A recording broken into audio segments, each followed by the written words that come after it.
Empower who? Empower me. I don't know. That's deep. Yeah. But it's true. Yeah. It's true. Yeah. Yeah. So, what was, I guess, your absolute worst experience in a foster home and a group home? And I'm gonna ask you the opposite in a second. The worst experience was, there's so many. When I was staying in Gwinnett, I was having some trouble with like the girls and the staff, and just not wanting to take my medicine, not wanting to be in the school because I was so traumatized from staying here in Forsyth and dealing with the racism. It was like I had this misunderstanding from like white people and Caucasian people. So I didn't want to go to a school that was predominantly white or Caucasian because of that. Like that's how I was dealing with it. And instead of dealing with it, I was just kind of doing things to get in trouble. But I was there to be closer to my brother. So it was like I kind of like forgot about that. So once I got kicked out, like that really hurt me. And then that's when me and my brother had to move to the foster home to be together. And it really affected him because when we were in that foster home, he was getting mistreated. So I kind of felt like it was my fault because it was like I got us kicked out of a placement that wasn't really that bad, and then we went to another placement and it was even worse. Wow. So that was something that I was like regretting. So I felt like I had to fight for my brother, even though I really didn't. and I guess nobody sat down and taught you how to cope. Or sat down and had that patience with you? No. I didn't know I was bipolar. So, it was on paper, but I didn't know. So it was kind of like, Jasmine's just Jasmine. That was kind of how people just dealt with me.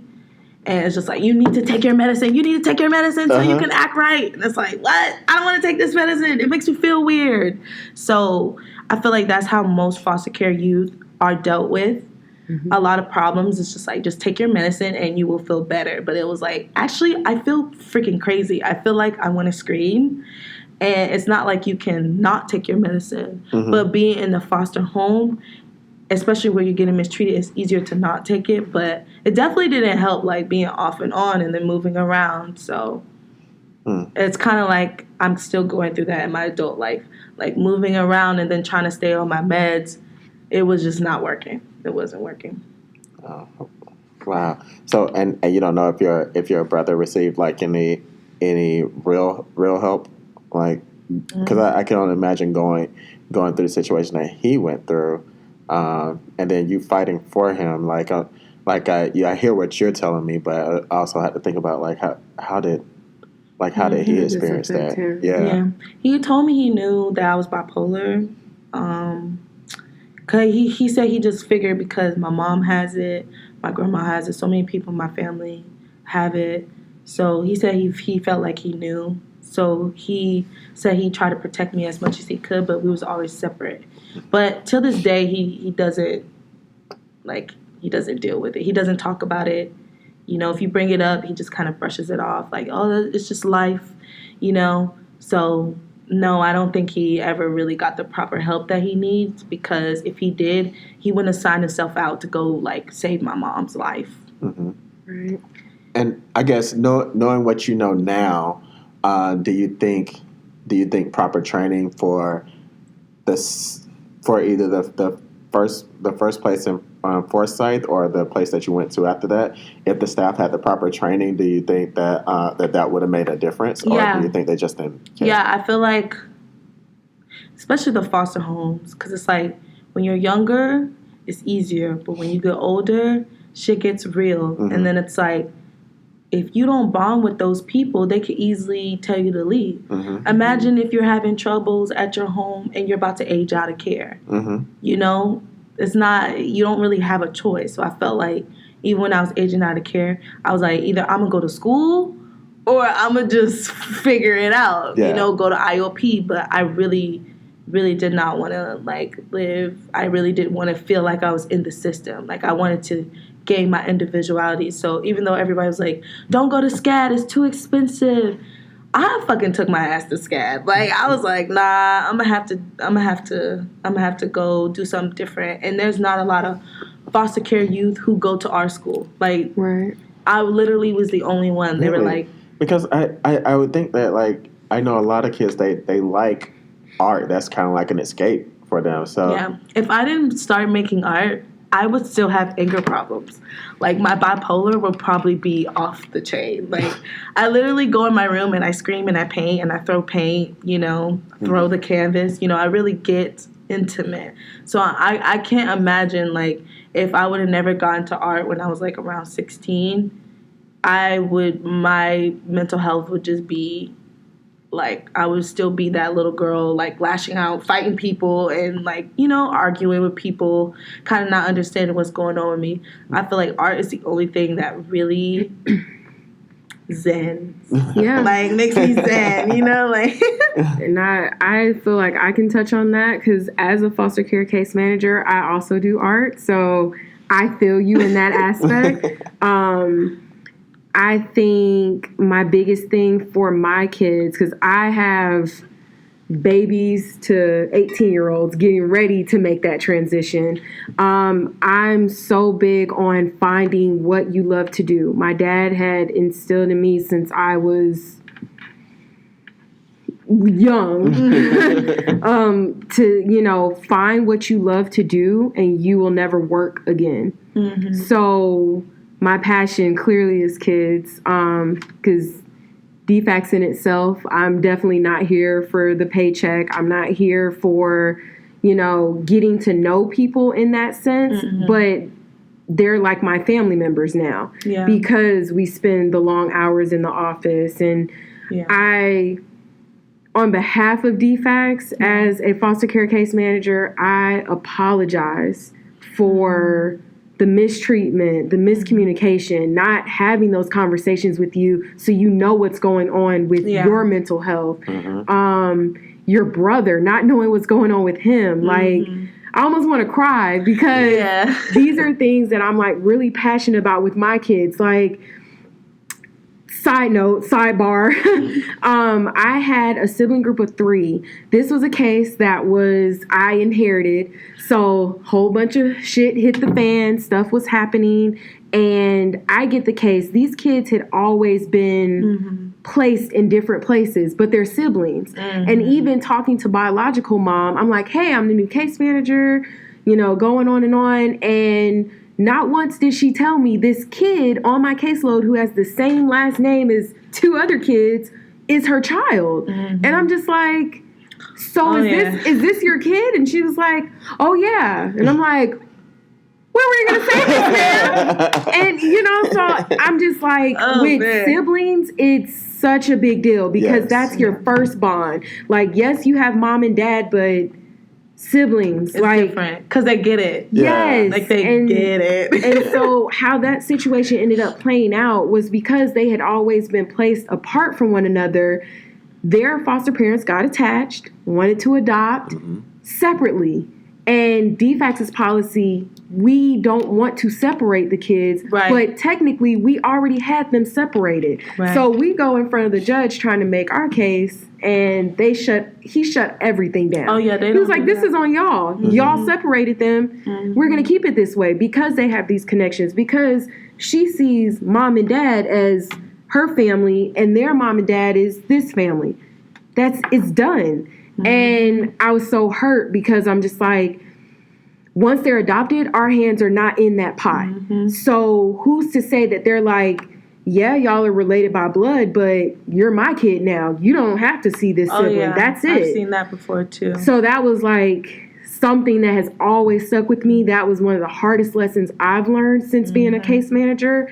And now, anybody say anything about separating them, I'm like, we're going to try everything possible before we have to do that. Yes. Seriously. So I'm really, on behalf of DFACS, I genuinely, wholeheartedly apologize that was your experience in care. No, thank you. I appreciate it. I think that what is important to me is just always sharing my story. Mm-hmm. Like, even, like, the work that I do, like, being in the industry and stuff like that, always, if there's a moment for me to share my story with someone, I do, because the best way I feel like to deal with this is to keep having the conversation. Because there's so many kids that I remember when I was in care that do not talk about it, that will not talk about it. Even when they're on their deathbed, even when they're older, they will not talk about their foster care experience because it's that heavy. You know, it's like there's not even a case manager like yourself. You're saying you can't just carry that. Like, no, we all can't just carry that on, like, as just one person. We gotta like carry it together and keep having the conversation. Like, that's why it's important for me to do Georgia Empowerment and working with Max, so I could tell my story and be like, hey, this was my experience. You know what I'm saying? Like, even if nothing doesn't change in that moment or in that year, it's still doing something. Someone's gonna be like, dang, you know, I would have never known that you've been through that. I would have never known that was what was happening, because to them, they're doing their best. They designed the system, this institution, to help kids get out of a traumatic situation, but it's like you're being put in another traumatic situation because times are different. Things aren't the same as like the policies that were made in 2003. Like, it's 2020. Like, so I think it's very important to get more foster care youth to tell their story, to get to even people who didn't experience foster care. You could still relate to the story because people go through traumatic situations, whether it's neglect, mental health issues, just many things that I've been through that I find that I relate to people easier. Even though it's hard for me to build relationships and to be close with people, I can instantly relate to them because I'm like, yo, I've seen it all. Like, at a young age, I've seen it all. Like, so. So I'm jumping around. Do you know the medications that you were on? No. You don't?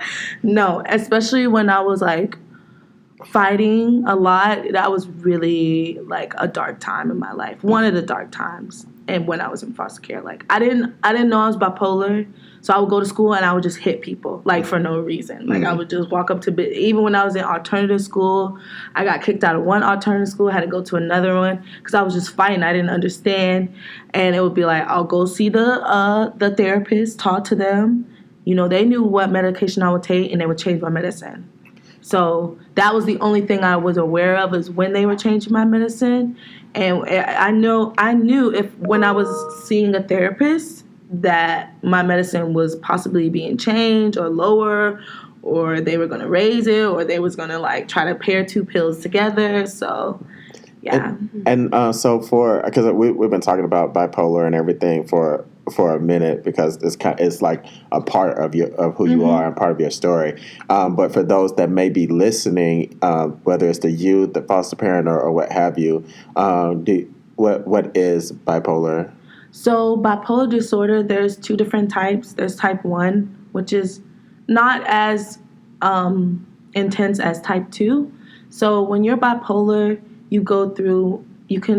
back in the day, they used to call it manic depression. So you go through like extreme emotions. So the way that something will make you feel happy or something will make you feel sad or angry. For someone who's bipolar, it's extreme. Like, if I'm depressed, I will be in the bed for days. I won't speak to anyone. I shut down. I can't move. I can't breathe. Sometimes I have anxiety attacks. Sometimes I dealt with, especially when I was younger, I dealt with suicide and cutting myself.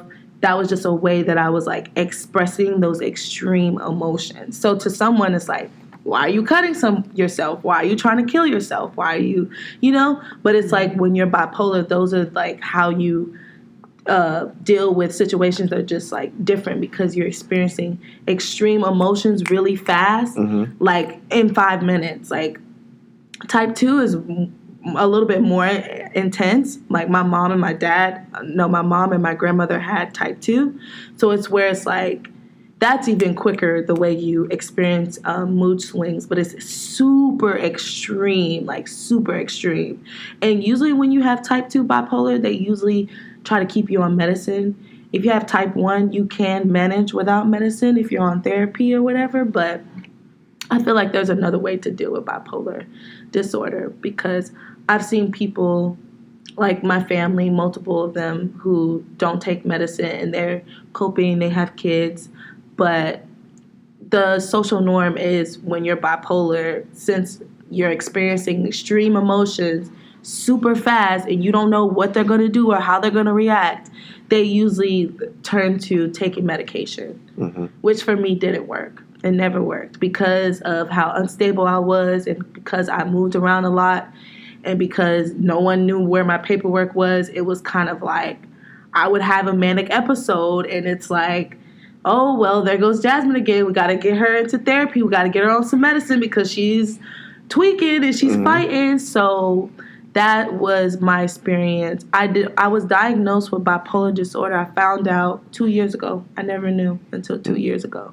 And so your people didn't know. That means that you didn't know. Yeah. I feel like they knew, but in the Black community, mental health is not a thing. Like it's not like that is true. Yeah. It's not like you might be depressed. It's just like you need to go to church and you need to go pray. Yeah, like, and I didn't think about that when I said that, but I was when I said your people, I meant like the foster parent and case managers or whatever. They didn't know, but that is totally true that about the Black community. Yeah. So, but did your foster parents or your group home and your case managers, they didn't know? So that means that you wouldn't. I feel like some of them knew. Uh-huh. You know, especially when I was on a lot of medicine, but no one sat me down and told me. I had to find out that's when I was in college. I was like, to me. I was like, dang. So they didn't give you like a psychological in the time that you were in foster care to see what else could be going on for why you're acting this certain way. I remember going to the doctor a lot and seeing a lot of therapists, and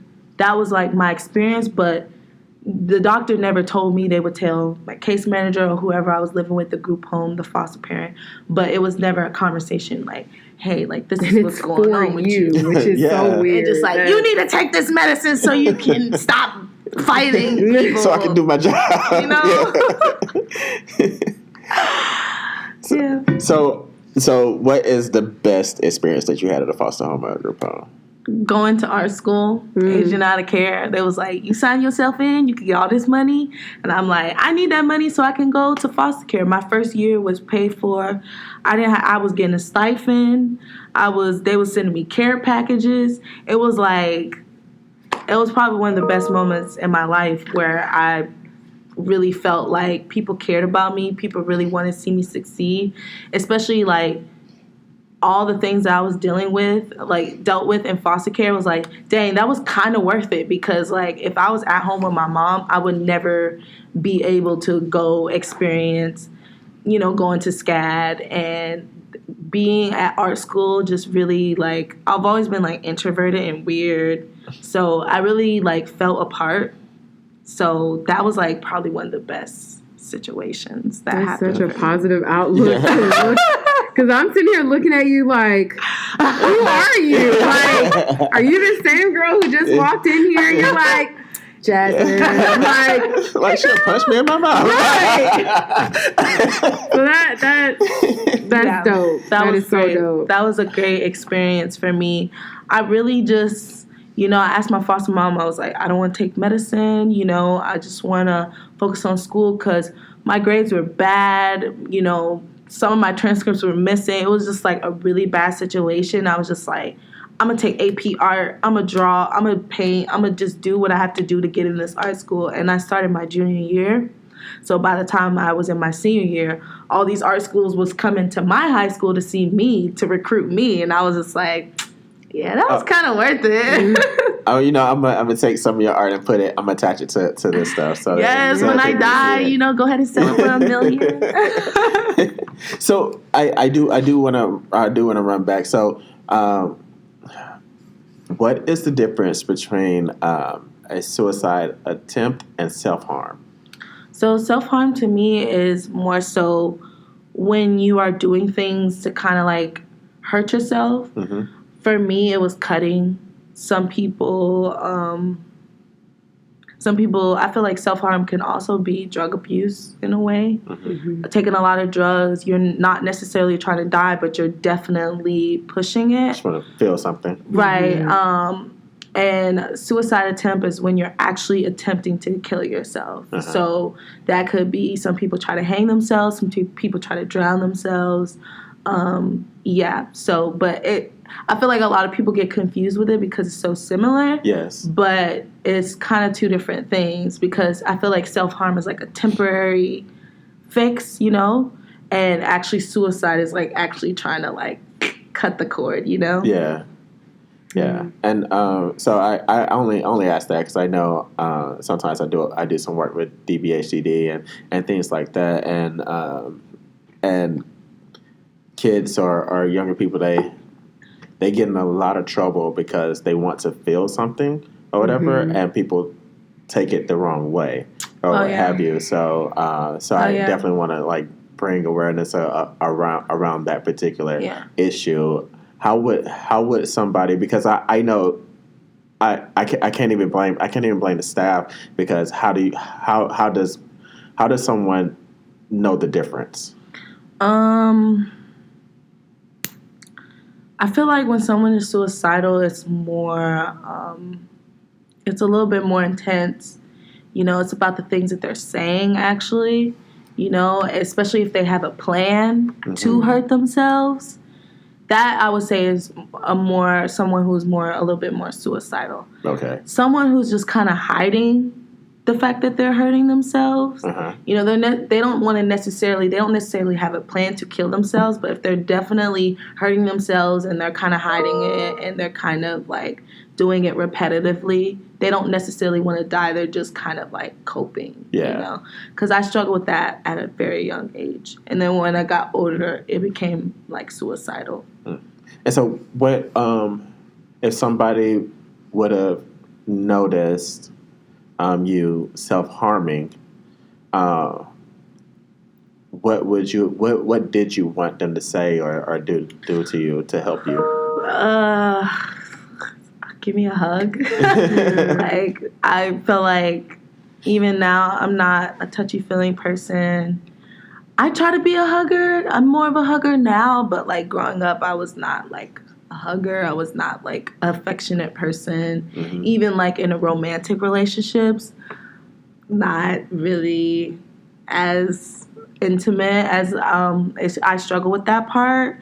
So I feel like someone who is self-harming and someone who's struggling with that, I feel like they just need a hug. They just need a good ass hug, like one good hug. Like, I feel like it's, for me, I always felt like, like kind of cliche, kind of corny when people like say like it'll be okay, because sometimes it's just not okay, and that's okay, So I feel like kind of just reassuring that you're actually physically there, present. You may not be there the next time they do it, but giving them a hug and just kind of like, maybe holding their hand, maybe just trying to make them feel like you're there right now.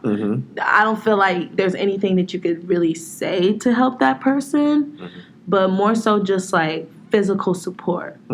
Because I didn't really experience that in growing up. And I know, because I know for some kids, I think what was I? I think we was doing an event in Florida, and one of the kids we was talking about coping mechanisms and stuff like that, because we was getting ready to go through I think I was helping doing a training because they were getting ready to present in front of their legislator and stuff like that. And so I know I was going to be a little bit tougher on them because they need to have their stuff in order. And she made the statement at the beginning, is like, yes, when I get down and sad, don't come touch me. Just make sure that I'm okay, but don't come touch me or what have you. So I think that somebody knowing their child, knowing their young person, they'd be able to see what they need. So for you, if somebody would have talked to you and was like, okay, if you get into this mode again, how do I help you, or whatever, that they would have known that, okay, just give me a hug. I don't need you to say anything. Just hug me and shut up. Yeah, I feel like it's different for everyone. Yeah, and I feel like she is responding in that way, like, don't touch me, because like shorty needs a hug. Like, That I feel like I was like that when I was younger, but now that I'm adult, I can realize like I need a hug. You know, I haven't had enough hugs growing up. I just need one good hug. So I could kind of understand why she is responding in that way, but definitely feel like Shorty needs a hug. Because it releases endorphins as well. Yeah. So I'm not the most touchy-feelyest person, but I used to always do this thing with like my best friends, like we need to hold hands for 10 seconds. Yeah. And they would just be like, this is weird. I'm not doing it. And I'm like, you guys, I'm releasing good endorphins. It makes me happy. It'll make you happy. Yes, we'll look weird, but we're being positive together. Yes. So, you know, that was one of those things energy. where, They need that energy, man. They need like some nurturing, motherly, fatherly energy because it's not there. So they're going to have resentment towards human touch and human support because it's like, I could deal with it on my own, but it's like, at that age, no. Yeah. No, you can't. Yeah, so that's what I would say.